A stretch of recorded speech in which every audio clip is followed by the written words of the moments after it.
Hi, I'm TRIYA. Welcome back to my channel. I hope you all fine. I also fine as usual.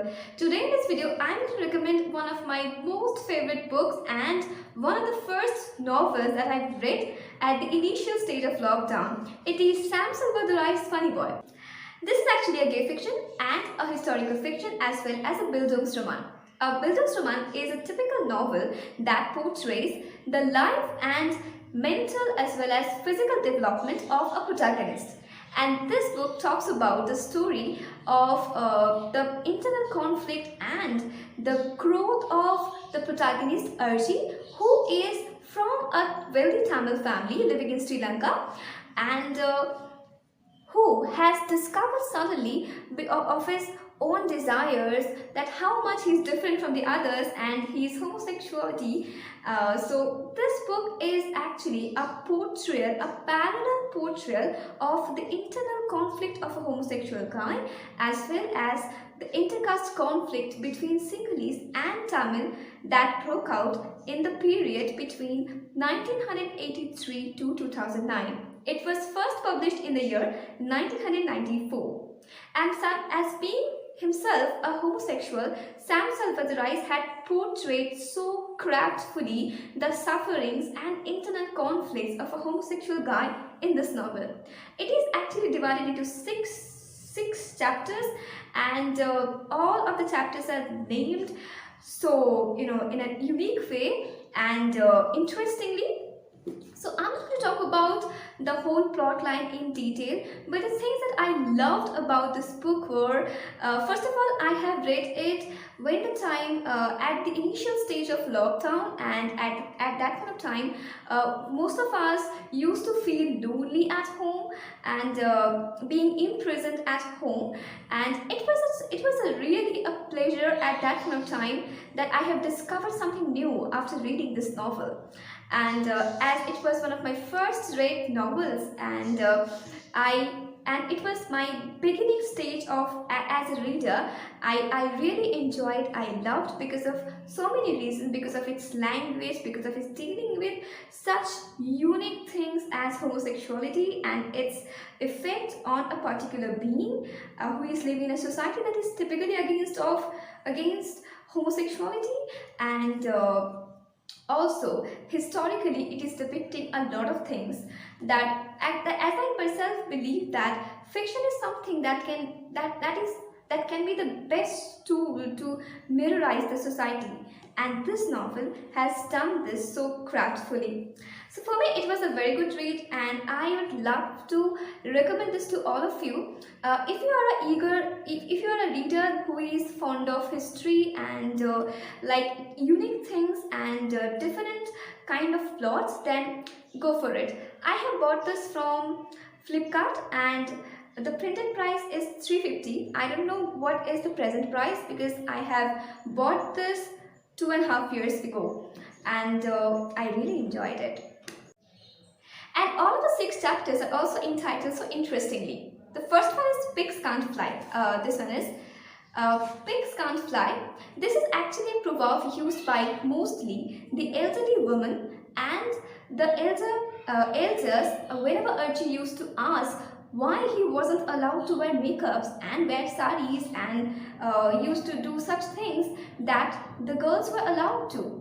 And in that reply, to satisfy his hunger, his inquiry, the people used to answer like that: as pigs can't fly, you can't also wear makeups, you can't also wear saris, you can't also behave like a girl. This is as if a natural thing.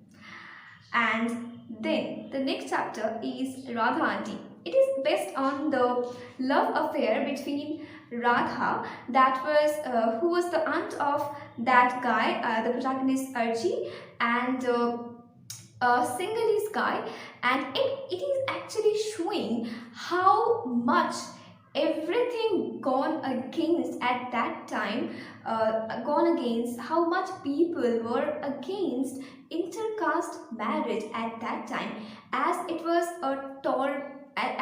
a very much problematic and chaotic situation at that time when Sinhalese and Tamil were completely against of each other, and they were like enemies at that point of time. That's why any of the Tamil guys or ladies weren't allowed to marry a Sinhalese guy or lady. And this story is actually a tragic tale of Radha. How did she ultimately, how did she go against her own wills and married ultimately a guy chosen by her family instead of the guy whom she used to love because of that, societal problems and all. And later, the third chapter is entitled as See No Evil, Hear No Evil. It is also a symbolical chapter, and this line, See No Evil, Hear No Evil, also depicts a crucial truth, a rough truth in our lives, in the society, that whenever we are living in a bad situation, whenever we are passing through a bad situation, we often tend to live in our own sphere, and often tend to often we do not look out the bad things and used to live in our own ways, mind our own business, so that we can't get effects, so that we won't be affected by that, the evil that is like hovering around the society. And small choices, the next chapter, that is the fourth chapter, is entitled as Small Choices. Small Choices is a chapter that actually tells you how to live with, how to live satisfactorily with small choices, and how our even slightest choices matter in our lives. And the next one is The Best School of All.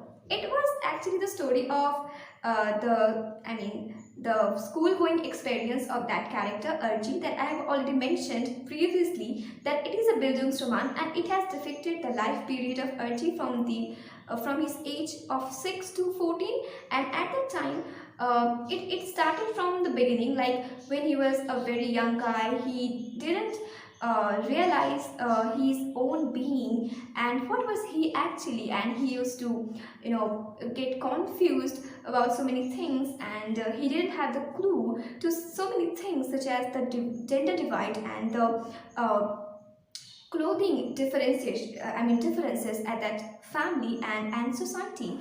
And then it proceeds to that of his teenage years, and how he got into the school, or what happened in that school, and how he discovered his own reality, his own like physical desires in that school while he was reading in that school, and how the school actually mattered and influenced him a lot.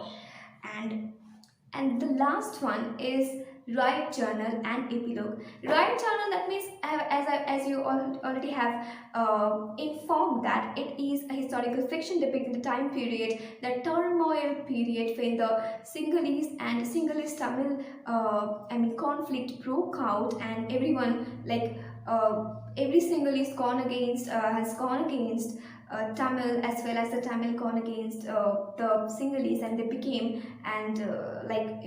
like the most hated enemies at that time. So Right Channel is the time, it was the most of the tragic tales of this novel, and the most of the bad situations, the evil situations that occurred in that novel. So it was the time when Arji and his family had to move to abroad, leaving their favorite home, their dear home behind. And that's why I loved this novel a lot. I am fond of history, I am fond of historical readings, historical writings, and I am fond of unique writings with different and unique plots. And this book has really, quenched my thirst at that point. I hope you enjoyed. If you enjoyed, then please do like my video, and don't forget to like, share and subscribe. Bye. Take care. I wish you all a very happy reading.